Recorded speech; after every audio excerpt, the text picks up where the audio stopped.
Amy, let me tell you about a magical place that is so exactly designed to be enclosed space, year-round fun for the whole family that I bet you already know what I'm going to say before I even say the name. Let's say it together on three. 1, 2, 3.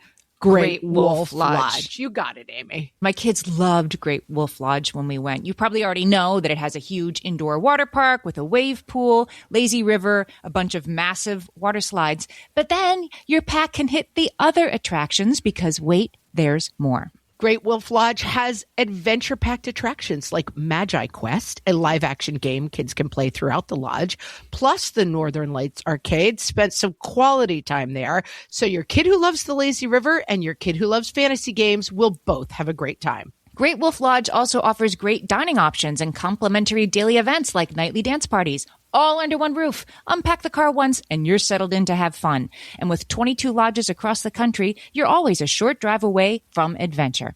We've both had such great times at Great Wolf Lodge, so bring your pack together at a lodge near you. Learn more at greatwolf.com and strengthen the pack. Hey everybody, welcome to Fresh Take from What Fresh Hell, Laughing in the Face of Motherhood. This is Amy. Today I'm talking to Esau McCaulley. He is an author and associate professor of New Testament at Wheaton College.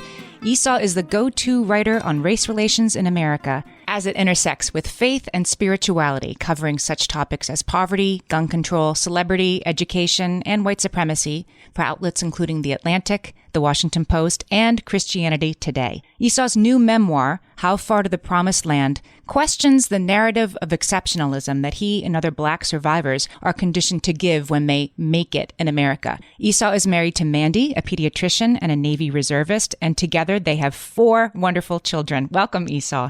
Thank you so much. I'm probably going to get in trouble if I don't acknowledge that I work for the New York Times. They will probably get mad if they were the ones who were left out, but I'm a contributing opinion writer for them, and I don't want my bosses yelling at me. So if you hear me, bosses, I said the New York Times, so don't send me an email. And most of all, the New York Times. Yeah. So Esau, let's start with the germ of this book, which is for most of your life, you were taught to see yourself as an exception, somebody who through hard work and faith and determination overcame childhood poverty, anti-Black racism, and an absent father to make it as a university professor, father of 4. And that is all true, but that sort of narrative of exceptionalism was all called into question one night. And tell us about that. Yeah. So in 2017, I was, well into adulthood. I had like the 4 kids and we were living in a nice suburban place in Rochester, New York. And I got a phone call in the middle of the night. The news from my sister who called me weeping was that my father had died in California. We're actually Southerners. We're from the South in Alabama. And he had died on a trucking trip and a single car accident in California, far from everyone that he knew. And my father had abandoned us when we were younger, and I didn't know him very well. He'd been in and out of our life. When he had been in our life, he had been abusive, struggled with drugs and addiction. And it quickly became clear in the context of a few conversations with our family that they wanted me to do the eulogy. They wanted me to deliver the eulogy for his funeral. And you're a preacher, or have been a preacher. So I had been a preacher. At that point, I was just a university professor. I was no longer serving in a local church, and I still don't serve in the church. I'm a lowly professor at this point. But my family asked me if I would do the eulogy. And anyone who's ever knows about a eulogy, you actually have to get to know the person who you're eulogizing. That's kind of an important part of it, which is odd that it was my father. And so it led to me sitting down with members of my family and finding out about his story. And you can't find anything about his story without touching on my story. And I learned a lot from that. I learned, for example, that his great grandmother was a tenant farmer who saved up money to buy a plot of land in the context of segregation and Jim Crow, and that my father had his own trauma. One of the last things that my father was told by his father was that he was never going to be anything, and that he had his own history of trauma and abandonment. And in the midst of doing the research for the eulogy, it forced me, anytime you're writing a eulogy, you're trying to find some meaning and purpose and some beauty in a human life, even a life that was complicated. And that struggle to find beauty and something redemptive from a very broken life changed the way that I told my own story. especially when I began to see that our story that began with my great grandmother, through my grandmother, through my father, onto me, is really the story of America. That it's not just me who is important in the context of what's going on in the South, but it's my grandmother, my great grandmother, my father, and even people on both sides of my family. Because one of the things about being Black and in the South, we're never separated from the American story. What I mean by that is that you can have enough money and resources to kind of put yourself out of the midst of controversy. When you're poor and you're Black, Jim Crow really matters to you. When you're poor and you're Black, segregation really impacts the way that you live your life. And so by simply telling the story of my family across these generations, I began to tell the story of America. And so I realized that the only stories then aren't the stories in which people make it. It's the stories in which all of us are struggling to find meaning and purpose. And that process of writing the eulogy and finding about these stories fundamentally changed how I see the world. You say in the book that I don't want to speak about overcoming racism and poverty as a hero. Yeah. Nobody escapes poverty. You say we're marked by it. Yeah. So one of the interesting things about people say that you escape poverty. Well, unless you take your entire family and extended family and every friend that you know with you, you still return to those same communities. I still go home to the exact same neighborhood. As a matter of fact, in 2 or 3 days, I'm going to get on a plane and go back to Huntsville. And so the people that you know that are still struggling and making a way through poverty, they're still a part of your life. The community that shaped you are still a part of your life. But not only that, the memories still are there. So, for example, I live in a nice neighborhood, but I make sure every door in my house is still locked at night. I'm very cautious about my children. My wife is much more, let the kids go and play. I was like, I need to know exactly where you are and what you're up to. And so there's these habits. And one of the things that you really ask yourself, and I've struggled with this, and I talk about it in the book. So when my son has a baseball game or a soccer game or anything, I make sure that I'm there. I don't want to miss any of them. And I sometimes think, am I going there because I want to love my child? Or am I going there because I want to prove that I'm better than my father, who wasn't there for my games? And so even when you're doing things differently than the childhood that I knew, you're still shaped by them. I don't think that we escape our past. In some sense, our past shapes the way that we perceive the world. It even shapes our hopes and our dreams. I'm going to use another phrase you use in the book because I thought it was perfect. Like, your past is more than the tragic backdrop to your feats of grit and determination. Right? Yeah. The people in your life are more than that, are more than proof of how great you are. I tell this story in the book about when I was getting ready to go to college. And you have to write the essay. It's really interesting post, the end of affirmative action. But you have to write these essays to get into college. And I don't know how to get into college. Nobody in my family had gone, and except for my sister who was a year older than me, 2 years older than me. And so I said to the counselor, how do you do it? How do you get into college? And she says, well, tell them a sob story. Tell them that they have a chance to pluck this poor Black kid from the kind of the burning fires of poverty and put them into a different circumstance. But that always felt so fake because they didn't actually know my neighborhood. They didn't know my mom's food or what it was like to walk the halls of my high school or what it was like to live in my neighborhood. So I had to tell them a simplified story. And that simplified story is it's the story that they want to hear. And if you tell that story well, they give you all of the stuff. They let you into school. They let you into graduate school. They give you an opportunity to write about how you overcame I call it the Horatio Alger story dipped in chocolate. But what can happen is if you're not careful, you can actually start to believe that story. That you can start to believe that and it's kind of funny. I see it on social media, grind culture. You just got to believe, you got to manifest. That's just simply not true. There's tons of people who tried really hard, who worked really hard, and who didn't get what they manifested. It's just not true. And so what I wanted to say is I wanted to tell a story in which, because of the community that I came from, there is a lot of trauma. There is a lot of death. People die in the book. But I wanted to treat their lives as meaningful in and of themselves, apart from what they taught me and how they spurred my narrative on. Yes, yes. And so that was what I was trying to do. And the sad part about this is that only the survivors get to tell the story. And I wanted to give some of these characters a dignity in death they didn't get in life. And so I wanted to show that there was tons of people who were talented and gifted and smart and clever in my community. And it's not just a few exceptional people that make it. The real story of my childhood is America destroys too many talented Black people before they have a chance to become what they might have become in other circumstances. We're talking to Esau McCaulley. His new memoir is How Far to the Promised Land, and we'll be right back.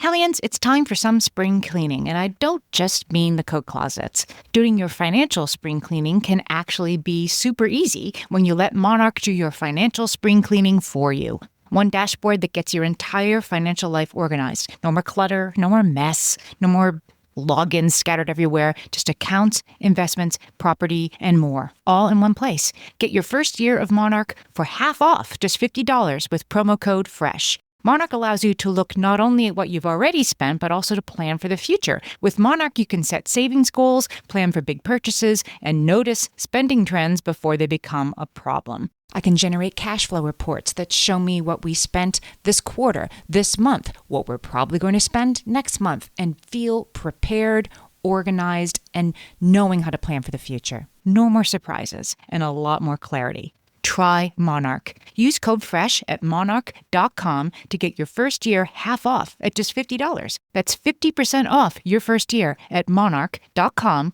with code FRESH. My favorite skincare products actually feel more like self-care, like they're so nice to put on and they smell so good that I'm actually happy when I get to that part of my day.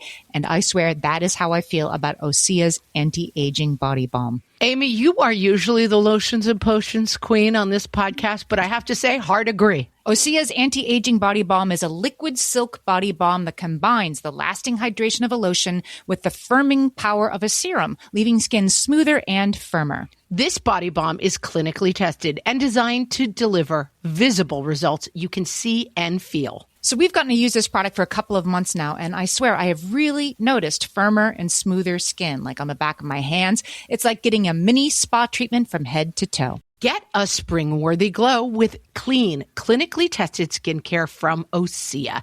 And right now, we have a special discount just for our listeners. Get 10% off your first order site-wide with code FRESH at OseaMalibu.com. That's 10% off your first order with code FRESH at OSEAMalibu.com. Amy, when I'm having a good hair day, it usually makes my whole day better. And that's why on every day, I'm taking Nutrafol. Nutrafol is the #1 dermatologist-recommended hair growth supplement brand. And it's the #1 hair growth supplement brand personally used by dermatologists. Nutrafol's hair growth supplements are peer-reviewed, NSF certified for sport, and clinically tested. Nutrafol offers multiple formulas for men and women tailored to different life stages and lifestyle factors, so you get support that's actually right for you. Adding Nutrafol to your daily routine is easy.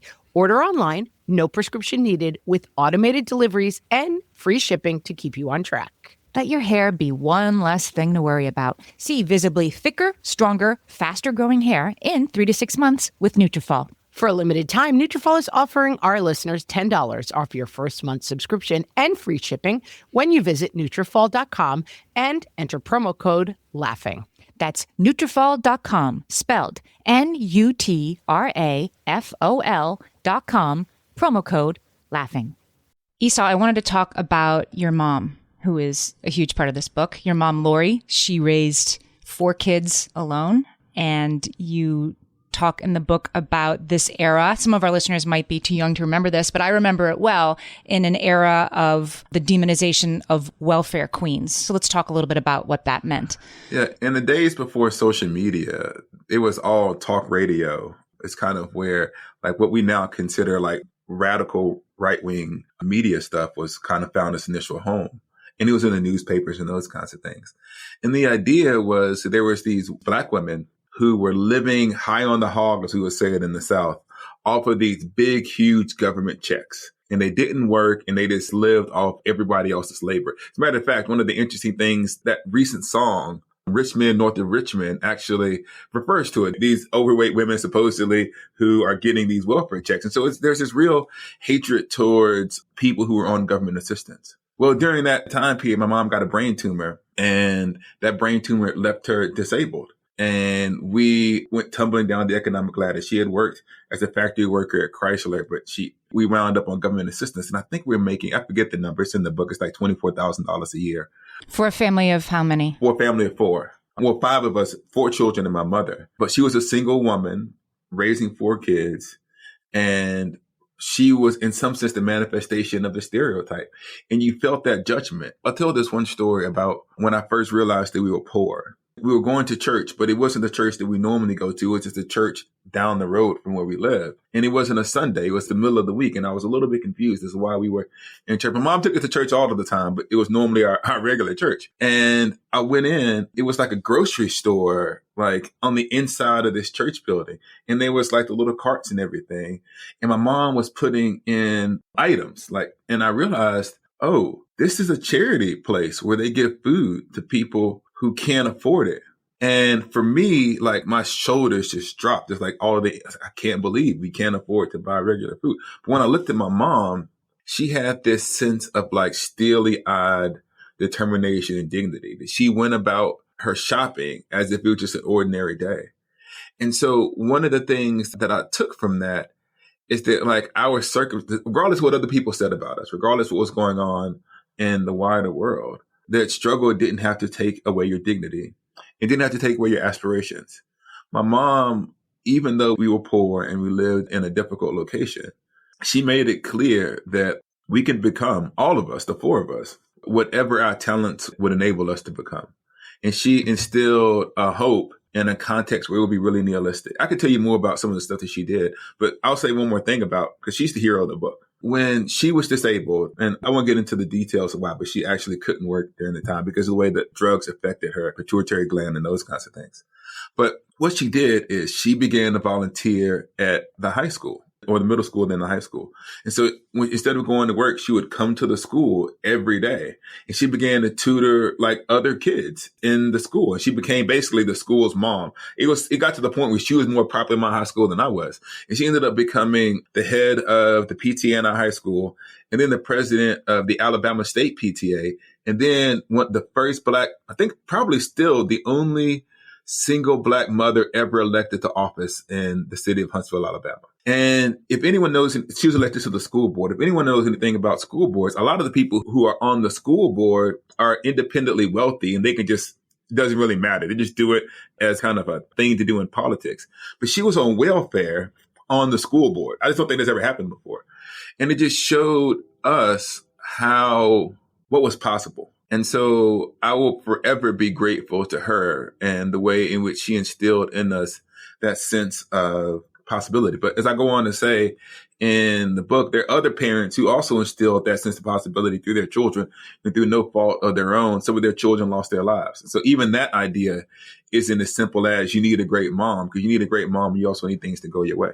So your father was an addict and he was in and out of the picture, in and out of prison. Your mom had a brain tumor and you're a child in this situation. I'm going to give you another quote from your book. You say, children of single parents learn to dole out their own traumas in very small doses. So how are you growing up through all this? Are you feeling like I have to get everything right? One of the things that you notice, it becomes pretty clear that my mom was making a sacrifice for me. I could tell the fatigue that she had, even when she tried to hide it. And so I wanted her to feel like it was working. So I didn't tell her everything that was going on in my life because I didn't want to add another burden to her. I talk about the first time I go to school, I'm in first or second grade, and I'm sick. And most of the time when you're sick with a single mom, you don't call unless it's a real emergency. I'm genuinely sick on this day. So I go to the front office to make a phone call, but somehow the number it wasn't the correct number for her job. I just called this random white guy. The first time I ask my mom, he gets mad and he hangs up, and then I call again. And he says to me, you N-word, you need to know how to use the phone. And he hangs up again. And that was the first time I'd ever been called a racial slur. It's the first time that I understood that like being Black can make someone angry. And I remember thinking as a kid, how did he know over the phone that I was Black? How did he know? Like, was there some flaw in how I spoke? And that incident was kind of like the first introduction to being Black as the world sees it. Not as it Black was defined in my community. But I went home and I never told my mom. As a matter of fact, my mom said she didn't even know about it until she read the book. So she's opening it up as you all go, oh, I didn't know this happened to you in first grade. And so as a as a child of a single mom, you just learn there are certain things that you have to handle for yourself. And it's almost like we're both lying to each other. My mom's lying about how hard it is to give us a sense of things are going to be okay. We're lying about how great things are going. And I think that's the reason why, if you listen to a lot of hip hop, and I talk about this in the book, around this time period, because a lot of rappers during the 80s and the 90s came from single parent homes. You have all of these rap songs about Dear Mama by Tupac and all of these things, in which there's a tremendous amount of gratitude for the things that our mothers did to allow us to have an opportunity to have a better life. You talk about how the welfare queen sort of stigma attaches itself to the kids, and it creates, you talk about the high schools in your town. There was a white high school and a black high school. And if the white high school was in the newspaper, it was because, like, yet again, they have 1,800 National Merit Scholars. And if your high school's in the newspaper, it's because, like, another fight, right? Another disappointment. It's funny because I'm a grown man and I still don't like that high school. And I see it's the high school where people with money come from. So like I still run into people from that high school, and I don't know why I'm mad at them. Like it's not like these individuals, like Grissom High School. Oh, I said it out loud, but it's okay. God bless Grissom. But it was Grissom High School and on the other side, and they were one of the top schools in the state. And we were one of the worst schools in the state. But one of the things they didn't talk about was how there was once industry in Northwest Huntsville, where I'm from, and all of the industry left and they went to the other side of town. And in Huntsville, before it was integrated, when it was a segregated school, it was created. When the area was whiter, there was more resources. The money and the resources, even the black middle class, left that part of Huntsville, and we tumbled down the economic ladder. And so if you have a red line, economically disadvantaged area by law and custom, then you are obviously going to have a place where poverty is going to cluster, where poverty clusters, all of the things that accrue with poverty cluster. And one of the things that was always interesting is that Black success, and this is the reason why I challenge exceptionalism in the book, Black success was always about individuals and Black failure was always about Black people. So if a Black person got into a fight, it was a big fight. It was like Johnson High School is out of control. If a Black person got a merit scholarship, it was inner city kid overcomes, blah, blah, blah, and gets the scholarship. And I used to say, well, why is it that it's only our trauma that is judged as a collective and never our successes? It's such a good point. It gave me a lot to think about, that part of the book. Because I also think we give ourselves a pass sometimes as white people that, like, if you're good enough, you'll make it out. And look, this kid's getting a free ride to Sewanee. See, like, we're good people. This is the funny part. And I want to make sure that when I say this, sometimes people misunderstand the point that I'm trying to make. I want to say it well. When I got to college, I thought that everyone who had gotten to college went through what I went through to get to college. In other words, it was a big deal in my family. We're the first ones in my generation. My sister was the first one. I give my sister the credit or she'll yell at me. My sister is 2 years older, who's a pediatric cardiac intensivist. Can't even say it, but she does preoperative care for children. So anyways, she's the first one. I'm second. I thought that everyone who went to college had that sense of, I'm going to change my family's and my neighborhood trajectory by my interest in the college. I had no idea that you could be a C student. And if your parents had enough money, you could just pay to go to college. And so I went to college and there were all of these people who were just getting drunk. And I'm not being like judgmental in a puritanical way. I'm like, wait a minute, you're getting drunk and you're getting high. You're just messing around because you know that when you graduate, your family has a job and a business waiting for you. And you had the privilege to take high school flippantly and your first few years of college flippantly because you know you had a future set for you. And I said that changed my definition of justice, because justice now is the opportunity for ordinary Black people to flourish. Because I knew a bunch of ordinary white students in my school, and every single Black person almost who went there had some tremendous story. And I said, well, hold on. Where are my C student high school Black kids? Oh, I know why they're not legacy admissions, but because when the legacies were started, Jim Crow and segregation existed and Black people literally couldn't come. And the long-term economic impact of those advantages that began generations back are what allow for people to say, I can dole out $50,000 a semester for someone to go to college. They got me to go to Sewanee, and Sewanee is a great school. They got me to go when someone walked up to me and said, the recruiter said, when you graduate, your brain will be worth $200,000. He said, I remember it. I was like, well, my mom makes $25,000 a year. That's 8 years of my family's income for an education. I couldn't imagine it. And the idea that people pay tuition. And I was just like, wow. And sorry, I'll say a thing about the way this relates directly to the book. One of the stories that I tell is of my mom's father and how he grew up. He was born in 1937, I think. So he's growing up. He starts picking cotton when he's 4 years old in the 1940s. He's a 4-year-old kid who would pick cotton, and then he would go to school, and they would let them out of school for harvest time so that he could, pick more cotton. And because it was a tenant farm, at the end of every year, him and his family would go, and they would go to the white person who owned the land, and the guy would say, "You just barely broke even." But it's Jim Crow. And even though they couldn't negotiate it. And so by the time my grandfather gets to his freshman year in high school, he does straight A's when he's actually in school, but he's like 16, 17 years old because he's missed so much time from picking cotton to enrich another family. So he has to drop out of school. And had he wanted to go to college anyway, he couldn't go to college because most of them were segregated. And we all know that the biggest predictor of college education is the education of your parents. So my grandfather was raised in the context of segregation, Brown-based board education, and massive resistance.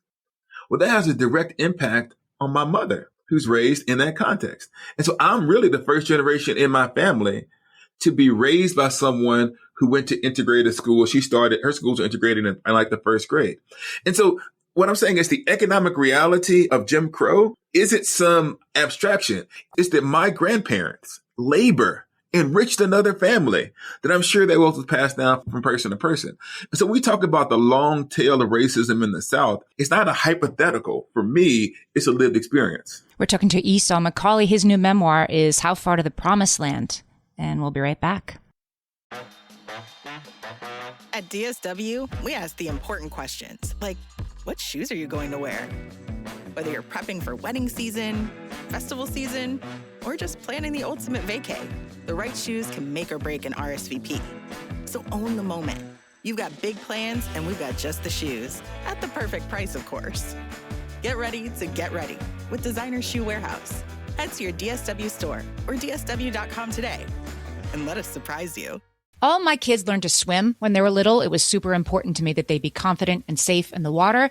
There was only one problem with that: taking them to swim lessons. I mean, the pools were freezing. There were always cranky adults doing laps right there. And it was definitely not, for any of us, what you would call fun. Amy, heard. But now there's Goldfish Swim School. Goldfish takes a really thoughtful approach to swim lessons, combining research-based teaching with a warm, kid-friendly environment that actually helps kids thrive in the water. Every detail at Goldfish is thoughtfully designed to create a golden experience, from shiver-free, warm indoor pools to comfy waiting areas for parents to professionally trained lifeguards on deck. Goldfish uses an approach called the science of swim play, which combines guided play with proven teaching techniques to help kids learn to swim, build water safety skills, and gain confidence, all at their own pace.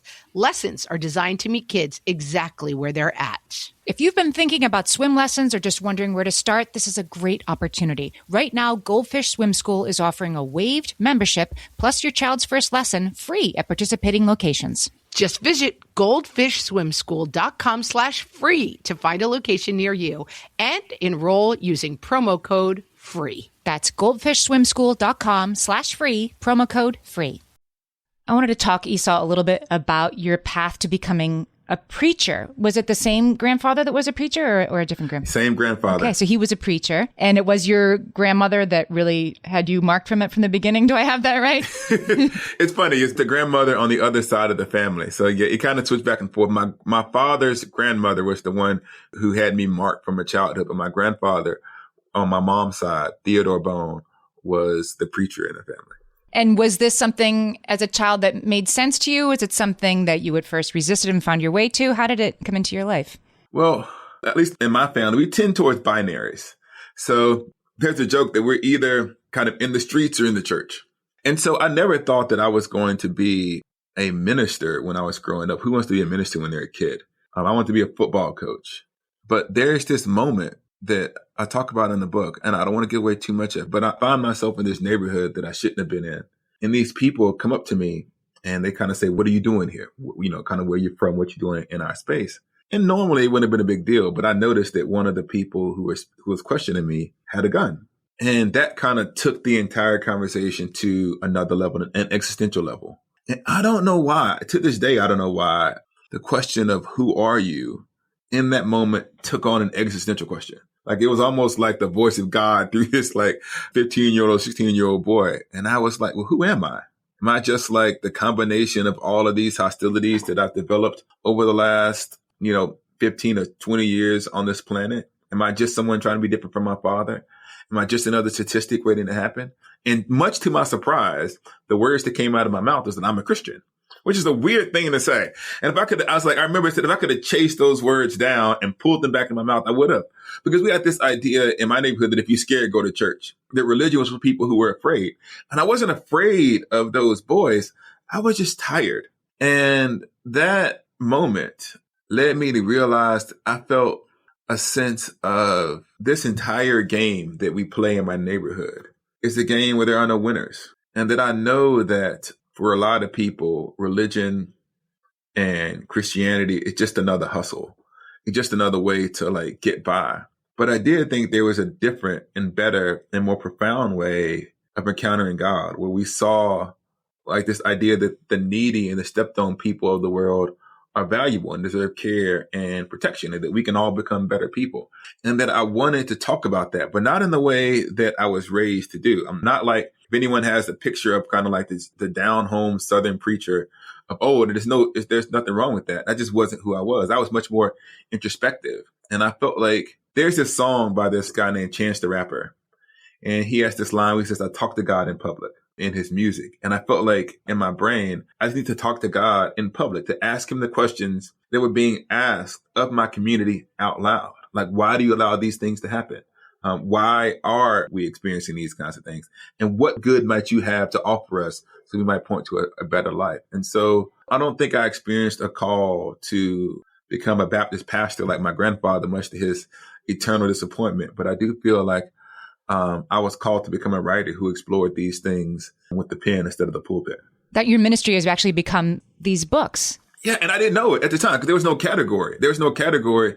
Like, I promise you, I didn't know one person in my neighborhood who said, I'm going to be a writer. Right. And I didn't know any writers. One of the questions I get asked all of the time is like, how did you know you wanted to write for the New York Times? Or how did you conceive of that dream? It's like, I didn't even conceive of it. I didn't even apply for it. People reached out to me and it kind of developed organically, but I couldn't even in my imagination dream of one day having the opportunity to write for the Times or the Atlantic or the Washington Post. It was something, one of the things that people misunderstand about kind of this idea that you either choose drugs or you choose sports or you choose the church, that it's because we're simplistic. But sometimes you can only dream for what you can see. My children, they just assume they're even like my youngest is 7 years old. She just assumes she's going to college. She talks about going to college where dad goes to college. And their mom is a doctor and their father is a professor and a writer. So their imagination is so big that they think they can be anything. And it's easier to say that any kid can think they can be anything, but it's hard to dream for what you haven't seen. And so for me, I didn't know that it was writing that I was feeling this sense of calling to, but I knew that the standard ways of being that were common in my neighborhood didn't what I felt called to do. Now that you are a parent, you talk in the book, I'm going to give you another quote from your book. You said, my children glimpse only part of my upbringing, the best part of it. But I want to tell them about the hard times too, because there is no joy without suffering. And it is both the joy and the suffering that make me who I am. So how do you talk to your kids about your whole story? One of the things that happened, my kids go home for Thanksgiving and Christmas and these holidays. So that's where no matter what's going on in your family and in your neighborhood, everyone comes together, you eat good food, and everyone's happy. And so their perception of my family is kind of distorted. They can kind of tell because the neighborhood isn't as nice, but it's a fine neighborhood. It's not like my mom's living in a nice lower middle class neighborhood. But they kind of know it, but it seems pretty ordinary to them. What they didn't see were the things that surrounded it, like what was life like before Thanksgiving and after Thanksgiving. And so the hard part is when you grow up in poverty, you feel a sense of responsibility for that community. When you don't grow up in that place, you don't have the sense of responsibility because it's alien to you. And how do you tell that story in such a way that it's not just, you don't know what it was like when I was a kid, but to capture the complexity? And in part, this may seem super selfish. Part of how far to the promised land is a gift to them, so that they don't see their dad or even Black poverty as this stereotypical, they're all suffering, they're all, miserable, or it's all joy. And so actually the book itself is the attempt to explain to them what their dad and other poor Black Southerners went through and our responsibility to make the world a little bit more of a just place. I don't want my children to experience the same poverty and difficulty that I did, but I want them to get in the feeling.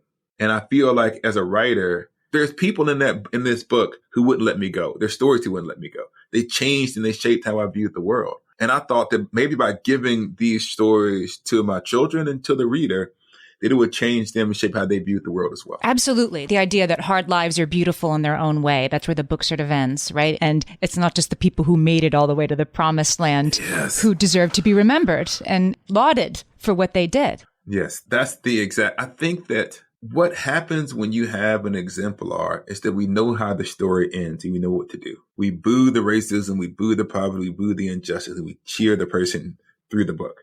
And we get to the end and we go, that was a great emotional experience. I booed at the right parts. I've clapped at the right parts. I'm done. But I wanted to say, well, what about these stories that end in different places? What do you do with them? I told the story of my cousin who passes away due to AIDS during the beginning of the AIDS pandemic, kind of similar to when COVID. We didn't understand it. We didn't know how it spread. And her life is complicated, but there was some beauty in that life.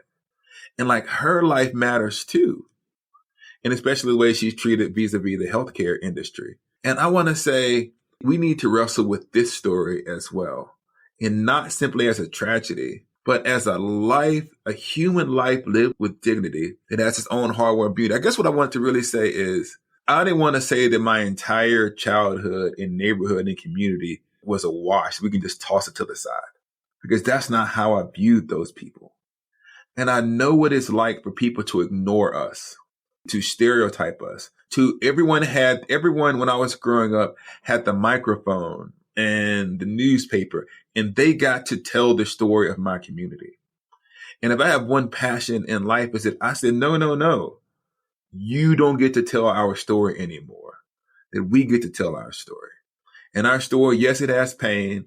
Yes, it has some of our own brokenness and trauma, but there's also a beauty there. And you are going to have to see us. And you're going to have to pay attention to us.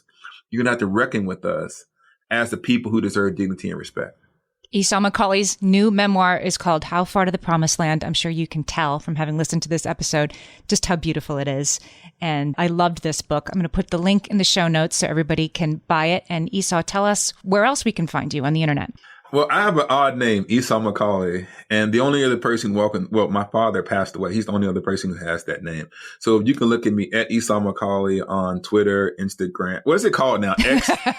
Oh my goodness. Threads, Instagram. Whatever it's called today. X until that thing finally dies. It's a slow death. But all of the social media places, you can find me. And I have a website, EsauMcCaulley.com as well. Thank you so much for talking to me today. You're welcome. You have a great day.